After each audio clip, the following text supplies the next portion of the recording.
नवाज को जिस तरह तीसरे मैच में ही मैन ऑफ द मैच मिला है, होपफुली इंशाल्लाह ताला ये अगले 2 मैचों में भी मैन ऑफ द मैच हो। जो कि पहले 2 मैच इसके ख़राब गए हैं और अगले 3 मैच अगर इसके अच्छे जाएंगे तो इसका कैरियर पाकिस्तान के लिए बहुत लंबा होगा और पाकिस्तान टीम के लिए बहुत फ़ायदेमंद होगा।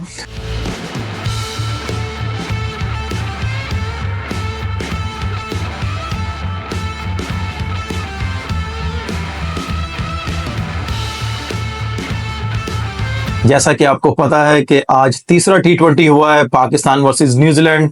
पाकिस्तान को बहुत अच्छी जीत मिली है, हमें फुली क्रेडिट पाकिस्तान टीम को देना चाहिए और स्पेशली मैं यहाँ पे ज़रूर अप्रिशिएट करूँगा बॉलिंग यूनिट को और शहनशाह को और उसके बाद हारिस रऊफ को कि उन्होंने as a senior bowler front से लीड किया है। जो कि शाहीन ने पहला ओवर किया, नजर आया जिस तरह का स्विंग मिल रहा था शाहीन को कि एज ए सीनियर बॉलर उसने थोड़ा सा पेन लिया और फ्रंट से लीड किया। नो डाउट वो पिछली कुछ सीरीज से कुछ महीनों से वो कोशिश कर रहा था लेकिन लक उसका साथ नहीं दे रही थी। और उसके बाद जैसे हारिस रऊफ आए, उन्होंने भी आप कह सकते हैं कि मिडल वाले ओवर बड़े ही आउटस्टैंडिंग किए और उन्होंने भी आप कह सकते हैं कि शाहीन ने जहां से छोड़ा उन्होंने वहां से पकड़ के अपनी बॉलिंग स्टार्ट की और उसमें हारिस रऊफ को बहुत ही आप कह लें कि अच्छी बॉलिंग के साथ साथ उसको विकेटें भी मिली। और आप ये कह सकते हैं कि जिस तरह हमने अजहर महमूद को क्रिटिसाइज किया कि वो उनको बॉलरों के साथ वर्कआउट करना चाहिए, कि उनसे बॉलिंग करवानी चाहिए जिस तरह कंडीशन के हिसाब से, यहाँ पे हमें अप्रिशिएट भी करना चाहिए अजहर महमूद को कि आई गेस के उन्होंने थोड़ा सा काम किया होगा बॉलर्स के साथ, इसीलिए उन्होंने बहुत ही आउटस्टैंडिंग बॉलिंग की और न्यूजीलैंड की टीम को इस तरह के टोटल में आउट किया।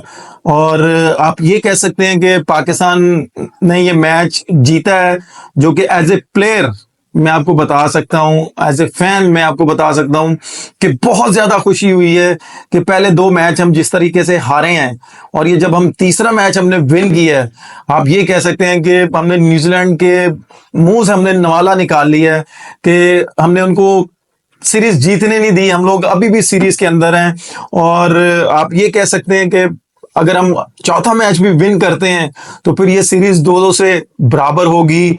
फिर जब 5वां मैच होगा तो मेरा ख्याल है कि वो बहुत ही मजे का मैच होगा। पाकिस्तान की अवाम भी देख रही होगी, टीम में भी एक जज्बा होगा कि यार हमने ये सीरीज जीत रही है। जब ये सीरीज वो जीतेंगे तो जाहिर सी बात है ऑटोमेटिकली टीम का मोराल बहुत ऊपर होगा और वो जब पाकिस्तान आएंगे जो T20 के लड़के हैं वो बहुत खुशी से आएंगे अपनी फैमिलीज में, वो खुशी से वो ईद भी सेलिब्रेट करेंगे। जैसा कि आपको पता है कि फास्ट बॉलरों ने जैसी बॉलिंग की है आउटस्टैंडिंग, फिर स्पिनरों ने जैसी बॉलिंग की है, स्पिनर्स थोड़े से स्ट्रगल किए हैं लेकिन शादाब ने भी आप कह सकते हैं कि आउटस्टैंडिंग बॉलिंग की है। उसने भी एज ए सीनियर प्लेयर जो हमें डिमांड थी शादाब से वो उसने आज पूरी की है। लेकिन एज ए स्पिनर बहुत टफ होता है कि छोटे से ग्राउंड में स्पिन बॉलिंग करना, और शादाब को मैं फुली क्रेडिट देता हूं, आउटस्टैंडिंग उसने बॉलिंग की है। कि समझ लें कि पिछले मैचों में उसकी बैटिंग आ रही थी, बॉलिंग नहीं आ रही थी। इस मैच में बॉलर्स ने और कप्तान ने और आप कह सकते हैं कोचिंग स्टाफ ने शादाब से एक डिमांड की होगी, तो इसलिए वो जैसे ही सर्कल खत्म हुआ है कप्तान ने उनसे डिमांड की होगी कि भाई एज ए सीनियर प्लेयर आपको थोड़ा सा कंटेन करना पड़ेगा। तो शादाब की आउटस्टैंडिंग बॉलिंग मैं समझता हूं कि इट वाज अमेजिंग कि उसने फ्रंट से लीड किया स्पिन डिपार्टमेंट को, जैसे ऊपर से शाहीन ने फ्रंट से लीड किया था एज ए फास्ट बॉलिंग को।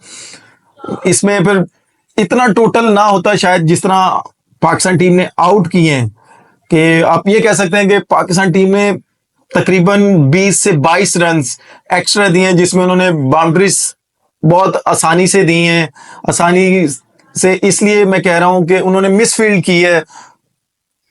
इसमें जो फील्डिंग कोच है हमारे, उनको थोड़ा सा सोचना चाहिए कि ये छोटी ग्राउंड्स में या इस तरह की ग्राउंड्स में जिस तरह फील्डिंग करनी है, जैसे रोलिंग शॉट्स लगती हैं तो बॉलिंग बहुत ज्यादा कह लें कि मूव करता है आता है, तो उस तरह उनको प्रैक्टिस करवानी चाहिए। या जिस तरह वो स्वीप मारते हैं तो बॉल कैसे लग के अंदर आता है या किस तरह वो बाहर निकलता है।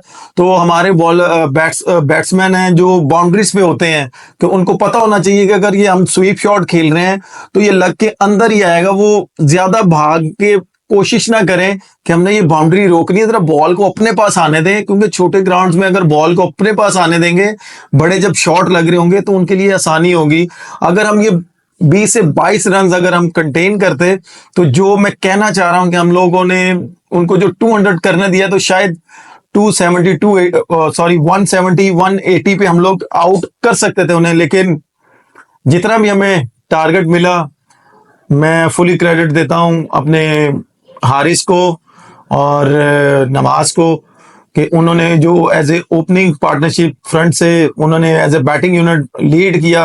आउटस्टैंडिंग ओपनिंग पार्टनरशिप हुई है। उसके बाद फिर आगा सलमान आए हैं कि 1 विकेट के नुकसान पे हम लोगों ने ये टारगेट इजीली अचीव कर लिया, जो कि लग रहा था कि न्यूजीलैंड की मुश्किल कंडीशनों में मुश्किल होगा पाकिस्तान टीम के लिए। लेकिन यहाँ पे जैसे मैंने पहले बोला है कि हमें अजहर महमूद साहब को क्रेडिट देना चाहिए कि जहां पे हम क्रिटिसाइज करते हैं बॉलिंग पे, लेकिन यहाँ पे हमें as a batting coach Yusuf भाई को भी अप्रिशिएट करना चाहिए कि उन्होंने अपना एक्सपीरियंस शेयर किया होगा कि उन्होंने बहुत ज्यादा क्रिकेट न्यूजीलैंड में खेली है, बहुत ज्यादा टूर किए हैं, तो उन्होंने जिस तरीके से उनको प्रैक्टिस करवाई होगी, इसलिए इस तरह का रिजल्ट सामने आया। और मैं कह सकते हैं कि पहले 2 मैचों में 0 करना, फिर तीसरे मैच में 100 करना, मेरी तरफ से बहुत बहुत मुबारक हो नवाज आपको। अल्लाह पाक आपको इसी तरह परफॉर्म करवाता रहे। पाकिस्तान की जीत में आप एक अहम रोल प्ले करो। आपकी फैमिली को बहुत ज्यादा मुबारक हो। फिर सलमान अली आगा ने एज ए कैप्टन इनिंग्स खेली, आउटस्टैंडिंग।